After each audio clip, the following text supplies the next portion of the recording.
my foot fall off. What's going on? Whoa. Whoop. Wrong foot. You're not serious. You know the questions, now let's get some answers. You just sit there and take it easy. I'm my own worst enemy. It's painfully obvious I have a hard time getting limbs to stick around long term. Lefty and I broke up because it was a toxic relationship. If you're new here and want details, I'll link a playlist here and in the description. But what about Mr. Right? I don't know why I'm a she, but my foot's a Mr. But it just felt right. Pun intended? Yes, actually. And no, this isn't a rubber foot. I'm just insanely flexible. Back up there. It all goes back to Lefty. The world revolves around me. Before our epic breakup, I had several surgeries in quick succession. I'd recovered just long enough to realize I wasn't recovering. Then the next operation would get planned. Have you ever tried raising a baby from a newborn to this when you can't walk? Have you? Yeah. No, I don't believe you. Turns out it's hard carrying a baby on crutches. No, the baby's not on crutches, I'm on crutches. English is a fickle thing. Turns out it's hard carrying a baby while I'm on crutches. A baby harness helps. I lost the baby. Oh, shoot, that was close. But hopping everywhere on one foot while hauling around another human being all day is exhausting. So you end up doing a lot of sitting down, icing, and elevating your always fresh out of surgery foot. Which means Mr. Right alternated between taking all the strain or not being used at all. Servant? Mr. Right is like that coveted, well-behaved child who's always supporting you. Fetch me my supper, boy. So unless he reminds you that he has needs too, you might not stop to consider what he's going through. Daddy, go to the bowl. I beat you. Watch it, mister, or I'll turn you into a pumpkin. I'm a pumpkin. 2 years into my real-life soap opera, Mr. Right was starting to show the strain, particularly in my knee and the bottom of my foot. Or is it my foot's bottom? Oh dear. The increasing pain motivated me to develop the talent of balancing on an eye walk with neither foot on the ground. Don't try this at home. The doctor was not thrilled with my new talent. Don't do that no more. Killjoy. With Lefty completely non-functional and Mr. Right headed for a literal breakdown, I was prescribed a wheelchair, not for that troublemaker Lefty, whose days were already numbered, but because protecting Mr. Right had become a top priority. By the time Lefty and I parted ways, it had been a very long time since I'd walked normally. Add on post-amputation recovery time, and it had been, drumroll please, 3.5 years since Mr. Right had had a normal life.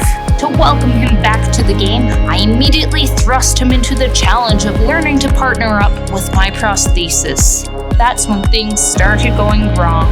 My foot broke, and before you ask which one, just think about it.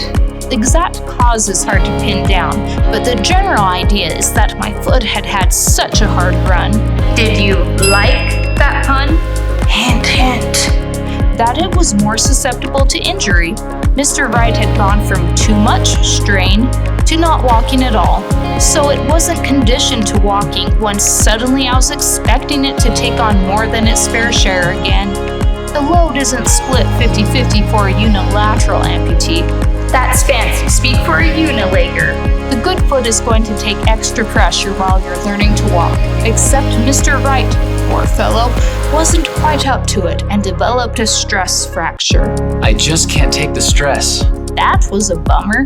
Getting my robo leg only to have to set it aside because my so-called good leg wasn't feeling so good. But no problem, I could pass the time by single-handedly or single-footedly refinishing my kitchen cabinets. since I don't have the same setup as a bilateral amputee. That's a fancy way of saying a no-legger.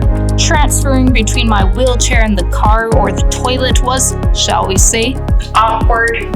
Hence, my doctors didn't put me in a cast. They made a surgical shoe and adjusted it so there'd be as little pressure as possible on the broken metatarsal if I needed to step on the foot for just a second to get in and out of my wheelchair. Now that I had some glamorous new footwear, I toddler and I entertained ourselves with cabinets galore for weeks and weeks while waiting for the fracture to heal.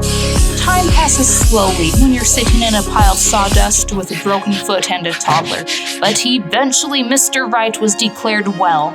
Just in time for the holidays, I restarted the process of learning to walk, only to have that sharp pain return in the same place as before. In January, I had an x-ray and was sentenced to my second term in the surgical shoe. I'm starting to think I'm going to be a lifer. Fortunately for me, I also had 4 bathrooms, a laundry room, and a staircase to refinish. So little Marco and I returned to our pile of sawdust for several more weeks. My doctors wondered if, after everything Mr. Right had been through, he was just being slow to heal. Makes sense. So they told me to stay off my foot for a few more weeks. Those were the good old days before I realized something more ominous was afoot. If you've seen this video, you already know a bit about complex regional pain syndrome. CRPS is an incurable disease that usually affects an arm or a leg, making the nerves feel like they're on fire. I'm working on a more detailed video about CRPS, but for today what you need to know is that it usually begins with some sort of trauma, an accident, a surgery, or a fracture. Uh-oh. The doctors and I were surprised when, after giving my foot extra time to heal, it was in even more pain, not less. That can't be good. This isn't my first rodeo. Lefty also had CRPS, but in that case, it was the cherry on top. My foot was already on the chopping block, but that didn't make it hurt any less. If anything, having 2 amputation-worthy problems was a double ouch. When Mr. Right started going ice cold and getting the bizarre sensation, almost like liquid ice, flowing through my veins, it reminded me of when CRPS had begun emerging in my left leg, but I really didn't want it to be that. Anything but that. Kind of like if a zombie bit off one of your legs, then one night you heard some growling in the darkness.